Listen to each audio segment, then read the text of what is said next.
The experience you create within your audience and within your paying clients, it matters because every single touch point you have with a customer is your brand. You have the opportunity to add value and you have the opportunity to erode the value of your brand promise.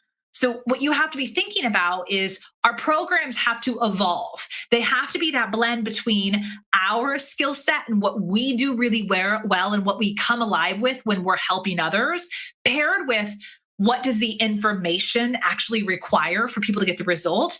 You do not have to follow someone else's path. You do not have to check the box, build a program, build a course, build other things the way somebody tells you to.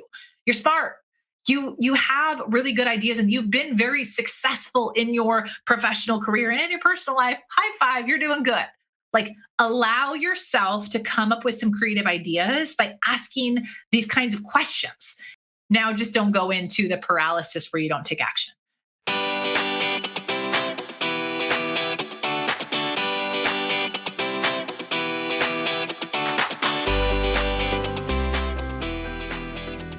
Well, hey friends, welcome back to another episode of the Heather Sager Show. It's your coach, Heather. And today we're not talking about speaking. We're talking about online programs. And this comes from some questions I got from inside my program, Speak Up to Level Up. I got people asking me a lot of questions around how I've structured the program, why I've structured it the way that I have, and about the changes I've made as the program has grown over the last 18 months. And I figured, if people keep asking about this, there might be some value here that could give you some ideas for maybe how you can make some adaptations to your online program. So what I want to do today here is share with you a little bit about context, what structural changes have I made to the program, why, and then give you 3 specific engagement strategies that are now inside Speak Up to Level Up, and give you some tips for maybe how you can make those part of your program. So if you have a coaching program, if you have a digital course, if you're thinking about creating one of those things and you're wondering, what should I add besides the content? Should I have a Facebook group? Should I not? Should I do office hours? Should I do one-on-ones?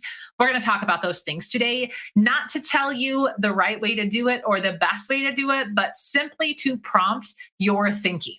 Because you have to come back and say, how could this work for my business? What does my audience, my members, my clients, my students, whatever you call them, what do they need? And how can I best serve them to get the results of my course or program promise? So that's the big fat grain of salt caveat around here. We don't do things as templated, like check by check, do this. No, it's here's a buffet for you to pull from.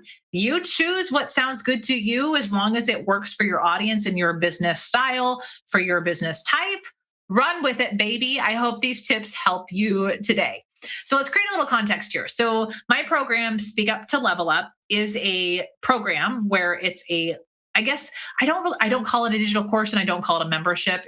I've created something different. So I call it a 12-month program where when people enroll, they get instant access to core training, which is like an online course. It's not dripped. It's immediate access to all 10 modules of the core training where I teach my Speak for Authority method to teach people how to create a signature talk and then show up on stages to actually drive leads in their business and just show up overall on different kinds of platforms with more confidence when communicating about their business. So they get immediate access to that. That is the core training. What I find when it comes to speaking, you can't just take a course and learn by doing worksheets how to speak. You actually have to practice and it evolves over time. So let me give you the context, just a quick high level of how my course has evolved. When I originally launched Speak Up to Level Up, it was a group coaching program because I wanted to test the methodologies that I've been using with my private clients and with my own speaking for years. I wanted to test that out to make sure that it was scalable teaching to a group. So when I first launched it, I launched it as a group coaching program. It was 10 weeks long. It was over the holidays. So because of the holidays and us figuring some things out together, we decided to make it a 12-week program. Just round it off 12 weeks, give people some free days in between. And at the beginning, I taught it live so I can get real-time feedback on the content. So we had live trainings each week. People had access to me during office hours with live Q&As, and then we would do some hot seats. So that's how things started. But my vision when I started the program was I knew I wanted to have it be a scalable program so I could help fulfill my mission to help more entrepreneurs boldly share their message, because I believe that's going to change the world. If we're a little bit more brave, if we're a little bit more articulate in getting people on to our ideas, that's what's going to make significant change in our world. So for me, I need to make sure that I have a program that can scale for that without sacrificing the coaching and support piece. So I had to figure out, okay, what does that look like? So I did a stair step approach. So, and by the way, if some of this is going over your head, you're not missing anything here. I'm just kind of word vomiting on you and sharing a little bit of my journey around how this works. So you can come back and re-listen to the episode, or also feel free to connect with me on Instagram if you have specific questions. I can totally do follow-ups for specific questions. But started with the group coaching program. We launched that twice. And the second time we launched it, I had the intention of going, all right, let's make sure this time when I do it, I'm not teaching live. I'm actually going to record the specific modules. So I'll record the modules as we go so that I could turn it into a digital course down the road. So we did that. It was awesome. That group, I call it my quarantine cohort. Those Speak Up to Level Up members, we closed the cart on Speak Up to Level Up. And kid you not, the day it started was the Monday the whole world shut down.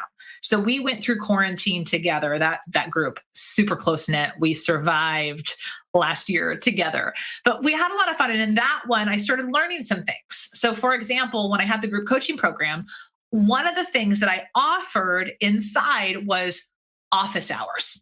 So this goes back to the question. A lot of people wonder in their programs, should they offer a one-on-one as a bonus with members of the program? And I really think it just comes back to you. Do you want to offer one-on-one services? Is that going to be a high value? Is that going to be something people want? There's no right or wrong for this. You have to make a decision for you. Personally, for me, I do one-on-one coaching with private clients. So I needed to make sure that the lines between my private coaching versus my group coaching was a little more defined. So I think people got, as a bonus, if they paid in full, they got one-on-one call with me, but I wanted people to be able to get feedback. So I created something. This, by the way, is something that you should totally steal if this fits for you. I made it office hours on Voxer. And I air quoted that, if you're listening, office hours, because I defined the times. So it's hey, Voxer office hours, for example, are Wednesdays from 11 to 12. Get your questions in, and that's when I'll be replying. It's between 11 and 12. Now, having access to a coach on Voxer, huge perceived value. If I have a question I can ask and actually get you to answer it, and not in like a mass quantity, but actually talk to me, that's pretty cool. So people love that. I'll tell you, the perceived value of that is really high. Not a ton of people will take advantage of it. People will ask, but they won't abuse it and try to like Voxer you all the time. I think Voxer office hours are a huge value add. And if you have a program where you can offer that, as long as you train your people around how to engage, it can be an exceptional value add to your program. Now, when I say train your people, remember how a couple episodes back earlier in the month, I talked about boundaries and how to communicate boundaries? This comes into play here, where we have to talk about why it's valuable and helpful for you to answer during office hours. And if people leave you messages around other times, you need to reinforce that you'll be getting back to them during office hours. Another thing that you'll want to communicate is office hours are meant for quick questions, right? Quick question, quick response. If they warrant longer responses, those are more appropriate for Q&A sessions, hot seats, post in the Facebook group, whatever you have in your program. So you just want to think about where could there be some stress or tension around those, and alleviate them by proactively cutting it off at the knees and communicate how people can be successful with that value add. So I did Voxer office hours when it was a group coaching program. And then I decided, okay, so this is good. The program's working. The method works. People are getting great results. I love it. I love coaching.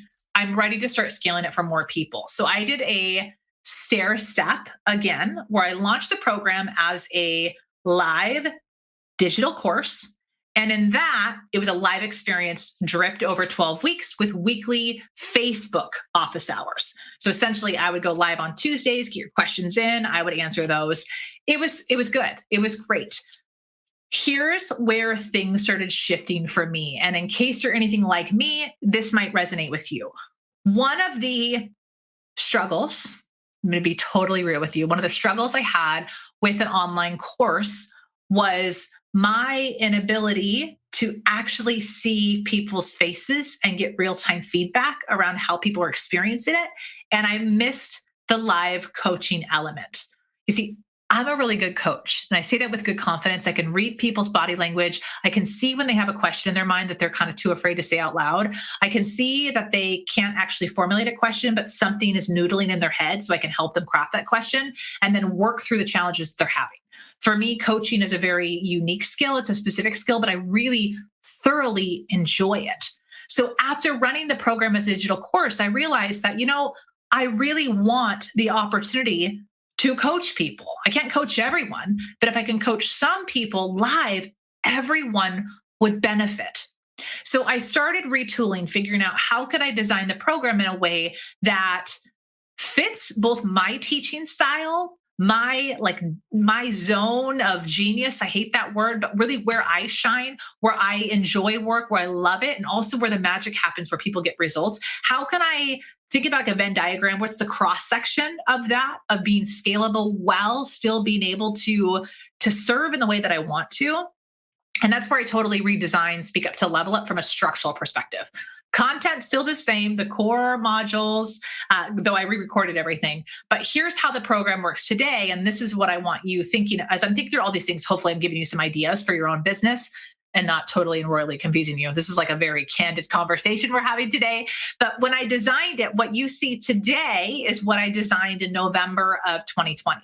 And essentially Speak Up to Level Up is a 12-month experience, a 12-month program. And what that means is there is a program, the core training within the program that you can jump in, you can go through at your own pace. Because let me be honest here, it does not matter if you drip, okay, personal opinion. If you drip your content or you don't drip your content, people are not going to pace the same. You're always going to have people who are like on it, ready for the next module.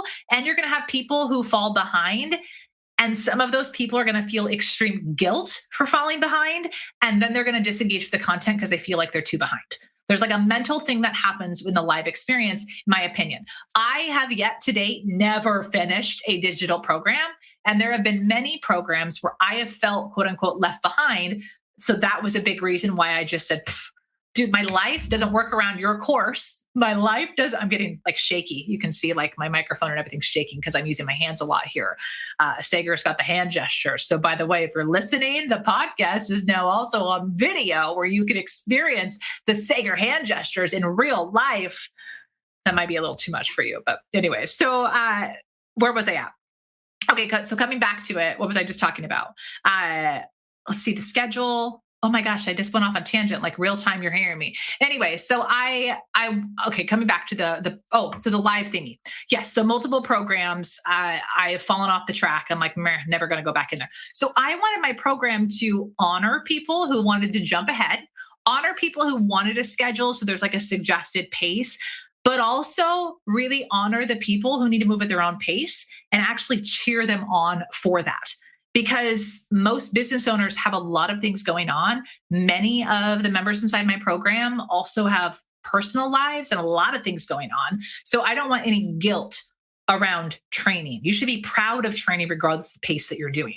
So that's the culture that I wanted to create. So what I also knew is when it came to speaking, people need the ability to practice. They need to practice and they need time to ask questions after their first talk, after their 10th talk. Leveling up, my name of the program is Speak Up to Level Up. Leveling up is a continual process. We're never done. The art of speaking, case in point, me and my random tangent a second ago, and I forgot what I was talking about. I am always constantly going, how do I get better? Some days I take 5 steps forward. Some days I crash and burn.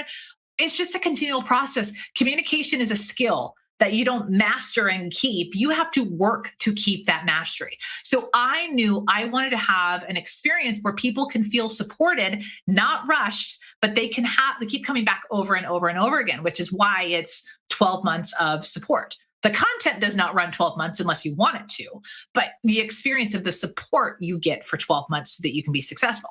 So I decided to do that for me because I love showing up every month. I have a plan on showing up every month in there. For you, you might be like, oh my gosh, like committing for that long in the future. Oh, you have to figure out what works for you. But for me, that felt really good because I come alive and I love that like live experience piece. So that's for me. So let's talk about some of the ways that I have added enhancements, different engagement pieces to make the course really work, to make the program really work for me based off my talents and skills, but also for my audience and specifically what they need to keep moving forward. So here's 3 things that I've added that I think you can totally steal if these work for you. So number 1, I already hit on, it's office hours, but I want to give you some different ways to reimagine office hours. So I told you 1, office hours are essentially dedicated times every week or month or quarter. You pick the pace where people can come ask questions. So it's quick Q&A. You can do this on Voxer, as I mentioned. You can use a different thing like Marco Polo. Loved Marco Polo. I actually used that with the first round. It got people really comfortable on camera. It's like Voxer, which is an audio app, but it's video. So those are great. You also can do office hours via Facebook Lives. That's what I often see happen in digital courses or programs. You go live in like a Facebook group and you take questions. You can get them in advance or live. It's totally up to you. Side bonus note, I highly recommend you gain questions in some kind of Google form or Google Sheet or something, because then you have a place of all the questions people ask you that you can use for future content. You also can use it to make your course better the next time you go to record it. Boom, mic drop. You're welcome. Okay, so 2 types of office hours, the Voxers or Marco Polo, like a messaging app. You can do them from Facebook Messenger. Like there's no rules, guys, no rules. You're an entrepreneur. You can make it up as you go along. Facebook Lives is another one. But what I determined, what I landed on, we started doing Facebook Lives and I'm like, I need to see their faces. So we do them on Zoom. It's Zoom office hours. We do them twice, sometimes 3 times a month.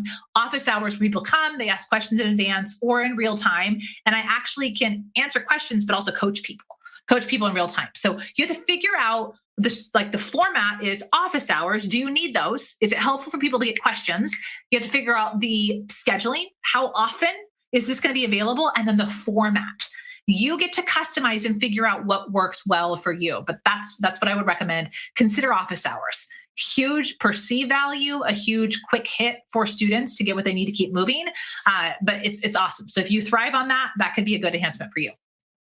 The second one, and this one, I haven't seen other people doing this. So I'm going to be like, ooh, I am a trendsetter in this one, but this one was really important for me. The art of speaking is a skill. And I think one of the negatives of a lot of digital programs and digital courses is people learn things through worksheets and workbooks, but they don't actually put the skills into practice. That could not be the case for speaking. So with speaking, not only do they have access to be able to go through the content, come to office hours for 12 months, we created something called the Level Up Lab. And that essentially is a live Zoom we do every month where I teach them something for 5 to 15 minutes and then send people out to breakout rooms to actually practice, not just chit chat, but practice the art of speaking. So this is obviously very valuable because in order for you to get better at speaking, you have to practice. So we practice interviewing, we practice introductions, we practice storytelling. Whatever the thing is, we give people a safe space filled with rooms of other people who have similar goals as them to get better. I teach them how to give good quality feedback that helps, not feedback that just makes you feel bad about yourself. So we learn those kinds of things so that people can equip themselves to give self-coaching and self-feedback so they can continue to practice. But the Level Up Labs have been one of my favorite additions to the program. And to be perfectly transparent with you, it requires very little work on my part. I will just do like a little world tour where I jump in and out of their breakout rooms as needed, but I only prepare like a little starter 5 to 10 minute thing. So thinking about how this could apply to you, if you teach something that requires practice, how could you create a space for that? So is it maybe I see co-working sessions? Maybe it's like, hey, so today I'm going to open up Zoom for 2 hours and you can come work on your I know actually one of my clients is doing this right now. It's awesome. She's creating a space in her program where people work on their pitches to get themselves booked on podcasts. You can do, if you're a copywriter and you teach copywriting, it's like, hey, we're going to work on your About Me page. It's just office hours. Zoom's going to be on. So if you have questions, but it's just a co-working session. That could be really cool. So think about Would something like that not be a shiny object of like new things you need to do, but would that actually help your clients, members, or students get to the finish line, have a higher perceived value with low effort on your part? Something to consider. That's number two. We do working sessions. I call them level up labs because it goes with speak up to level up. Number three, this one here, it's okay for my members listening. This one's kind of more of a surprise. It's not really publicized. I just kind of pull it out every once in a while, and they're called surprise audits. So I will do a call for content so I can do an audit randomly inside our group. So I have a Facebook group that we navigate in the program, and I'll be like, hey, who has a signature story they would like feedback on? Audits happening this week. The first 3 people to drop their videos, you will get an individualized audit and critique from yours truly. Or a webinar, like, hey, who has a webinar that with their pitch that they're struggling with? Can I critique for you? So I'll throw out, not very often. So like, don't get all crazy town. I'm not doing this every day or every week. I'm doing this like once or twice a month, if that, usually once a month. And especially if it's a piece of content that I'm trying to zhush the online training to make sure it's better. I want to see how people are using it. I also want to see people's success stories and see how they're putting what I'm teaching them into practice. It keeps me very connected and in tune with my Speak Up to Level Up members. So audits. This could be something really cool. So I shared this tip with my community and my friend and Speak Up to Level Up member, Crystal Profit. Y'all have heard her on the podcast before. She's amazing. She added this into her free Facebook group. Instead of a program, she's like, I'm going to do this as part of my marketing. So in her free Facebook community, she offers podcast audits now. And I'm like, this is genius. I love that she ran with that idea and she's using that as a way to demonstrate what she's really good at, which is starting, marketing, growing a podcast. And so if she can work with people who are not even yet her clients and show them her expertise and help them quick win, that's actually a really good marketing tool. So she gets more people into her membership and courses that way. So thinking about this in audit, you do not have to work with every single one of your customers, clients, members, students, whatever you call them. You use this all interchangeably. You don't have to work with everyone, right? People don't all have to submit homework. What you can do is teach through example. So have one person submit their work or a few people submit their work, and then you choose one that really would be good teaching for the class or the group, and you do an audit. And how, let's talk technically, how do you do that? You literally open up the document or the thing that you're reviewing and you record on Loom, Loom, the free screen recording software. Great place to start. You can be like, hey, Kathy, I'm reviewing your Instagram bio. Hey, a couple things that you're doing great here. Boom, boom, boom. And then be like, 3 tips that I would give you would be XYZ. Awesome job. Keep going. I'd love to hear how you do this. Be sure to share with the group your new update on here and how it works out for you. Boom, done. Like this could take you 10 minutes. It could take you an hour. Depends on your thing. But doing audits, what that says, let's link back here. What that says to a prospective client who's considering whether or not they get to come to your program, they've got a lot of choices. They have a lot of people they can learn from. They got a lot of other things. And quite frankly, we're all kind of burned out on the digital course thing. If we're in the space of creating digital courses, we're kind of burned out because we're in that world. But notice a lot of our clients and customers, they're probably not as much. We just live this every day. But what we have to think about is if you're taking a digital course, one of the objections a lot of people have is going, should I do a course or should I do a coach? And the promise of a coach is the personalized feedback piece.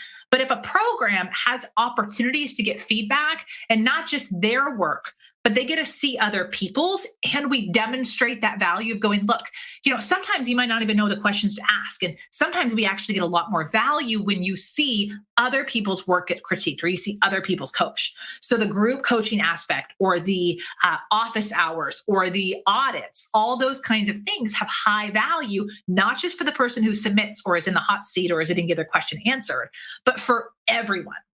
You have to make sure, though, you articulate that value in your sales engine. The experience you create within your audience and within your paying clients, it matters because every single touch point you have with a customer is your brand. You have the opportunity to add value and you have the opportunity to erode the value of your brand promise. So, what you have to be thinking about is our programs have to evolve. They have to be that blend between our skill set and what we do really well and what we come alive with when we're helping others, paired with what does the information actually require for people to get the result.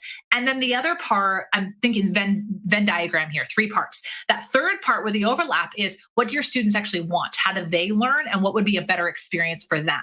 When you start thinking about those things, that's where you come up with creative ideas like audits, like the Level Up Lab, like refining office hours in a way that works for you.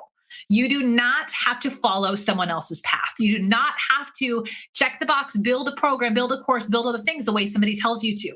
You're smart. You have really good ideas and you've been very successful in your professional career and in your personal life. High five, you're doing good. Like, allow yourself to come up with some creative ideas by asking these kinds of questions. And I hope today's episode gave you some ideas where your head is spinning in the best way right now, where you're like, Heather, you should have warned me to get a notepad. I have so many ideas. Now just don't go into the paralysis where you don't take action. Qualify those ideas, make sure you write them down, step back and say, how do they strategically fit into your business plan? Don't just like railroad your strategy that you have in place. So simmer down. Let's make sure we do this smartly. But hopefully, if you've been thinking about a way to level up your program, whoop, whoop, level up. That's like the theme of the day. Hopefully these help you. So if you like this episode, if you know other online business owners, other course creators, the programs that you think would benefit from this message, please help me get this in front of more people. I do not sell anything related to building digital courses. I'm a speaking coach. I help you learn how to talk about your programs in a way that actually captivates other people and pulls them into your program. So hopefully this episode today will help you with that experience. And then, hey, if you need some help in the other department of confidently talking about your message, I'm your girl. I have my free training out right now. Go grab it so that you can be more effective in sharing your message and join us inside Speak Up to Level Up. If this is the year you finally start sharing your message in a big way, head over to heathersager.com/speak. I'll get you the free training so you have the roadmap of how we approach speaking, and you'll learn my magnetic talk formula, and you'll learn more about the details of my program and how I market and promote the things we talked about today. Steal shamelessly, friend. All right, I'll see you in the next episode. Bye for now.